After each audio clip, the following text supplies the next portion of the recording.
Hello everyone, আশা করি সবাই ভালো আছেন। আজকে আমি আপনাদেরকে দেখাবো কিভাবে আপনারা ফেসবুক থেকে অটো প্লে ভিডিওটি বন্ধ করে রাখতে পারবেন। অর্থাৎ আপনার ফেসবুকে প্রবেশ করার পর আপনারা দেখতে পান বিভিন্ন ধরনের ভিডিও এবং বিভিন্ন ধরনের অ্যাড অটো প্লে হয়ে যায়। সো এটি আজকে আমি আপনাদেরকে দেখাবো কিভাবে বন্ধ করবেন। এটি বন্ধ করার জন্য আপনারা ফেসবুকের সেটিংসের মাধ্যমে খুব সহজে এটি অফ করে দিতে পারেন। এক্ষেত্রে আপনাদের ফোন থেকে অহেতুক ডাটা খরচ হবে না এবং বিরক্তিকর অ্যাড থেকে আপনি মুক্তি পেতে পারেন এবং বিভিন্ন ধরনের আনইউজুয়াল কন্টেন্ট থেকেও আপনি মুক্তি পেতে পারেন। অর্থাৎ আপনার অনুমতি ছাড়া ফেসবুক থেকে আর কোনো ভিডিও ওপেন হবে না। সো সেটি করার জন্য প্রথমে আমি দেখিয়ে নিচ্ছি কিভাবে আমার ফেসবুক থেকে ভিডিওগুলো অফ করব।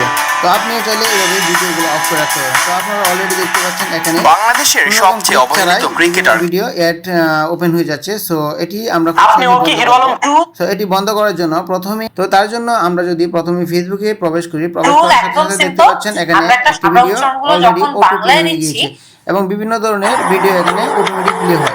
তো এটি কিভাবে বন্ধ করব সেটি আজকে আমি আপনাদেরকে দেখাবো। এটি বন্ধ করার জন্য প্রথমে আপনি এখান থেকে আপনি প্রথমে চলে যাবেন রাইট টপ কর্নারে যে প্রোফাইল অপশনটি রয়েছে সেটির উপর একটি প্রেস করে দেবেন। প্রেস করে দেওয়ার পর এখান থেকে একটু নিচের দিকে লক্ষ্য করে দেখতে পারবেন একটি অপশন রয়েছে সেটিং অ্যান্ড প্রাইভেসি। সো আপনি এখান থেকে জাস্ট সেটিং অ্যান্ড প্রাইভেসি অপশনটিতে প্রেস করে দেবেন। সেটিং অ্যান্ড প্রাইভেসি মেনুতে আসার পর আপনি এখানে দেখতে পারবেন সবার উপরে একটি অপশন রয়েছে সেটিংস। সো আপনি এখানে জাস্ট সেটিংস অপশনে একটি প্রেস করে দেবেন। প্রেস করে দেওয়ার পর এখান থেকে আপনি যদি একটু স্ক্রল ডাউন করে নিচের দিকে যান তাহলে প্রিফারেন্সের আন্ডারে অনেকগুলো অপশন দেখতে পারবেন। তার মধ্যে রয়েছে news feed, reaction preference, notification, navigation bar, language on, media, your time on Facebook, browse, dark mode. So এখান থেকে আপনি মিডিয়া যে অপশনটি রয়েছে সেটির উপর একটি প্রেস করে দেবেন। প্রেস করে দেওয়ার পর এখানে অটো প্লে নামক একটি সেকশন রয়েছে। সো আপনারা যদি একটু লক্ষ্য করেন তাহলে দেখতে পারবেন এখানে যে প্রথম অপশনটি রয়েছে সেটি হচ্ছে on mobile data and wifi. অর্থাৎ আপনি মোবাইল ডাটা এবং ওয়াইফাইয়ের মাধ্যমে ভিডিও অটো প্লে করতে চান কিনা সেটি সিলেক্ট করার জন্য বলছে। সো এটি অলরেডি আপনি দেখতে পাচ্ছেন সিলেক্ট করা রয়েছে। তো তার ক্ষেত্রে আমার ওয়াইফাই থেকেও ফেসবুকে বিভিন্ন ভিডিও এবং অ্যাড অটো প্লে হবে এবং মোবাইল ডাটা যদি অন থাকে সেক্ষেত্রেও আমার ফেসবুক থেকে বিভিন্ন ভিডিও অটো প্লে হবে। সেটি আমাদের জন্য অনেক সমস্যার সম্মুখীন হয়। তার কারণ হচ্ছে আমরা যখন মোবাইলের অর্থাৎ সিমের ডাটা দিয়ে ফেসবুক ইউজ করি তখন অহেতুক আমাদের এই ভিডিও অটো প্লে হওয়ার কারণে অত্যাধিক এমবি খরচ হয়।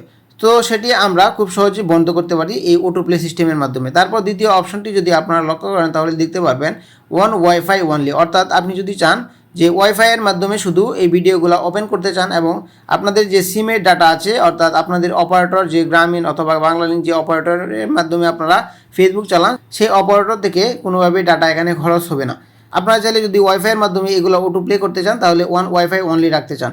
আর আপনারা যদি চান যে আমার ফেসবুকের কোনো ভিডিও অটোমেটিক প্লে হবে না তো তার জন্য আপনি just never auto play video যে অপশনটি রয়েছে সেটি সিলেক্ট করে দেবেন।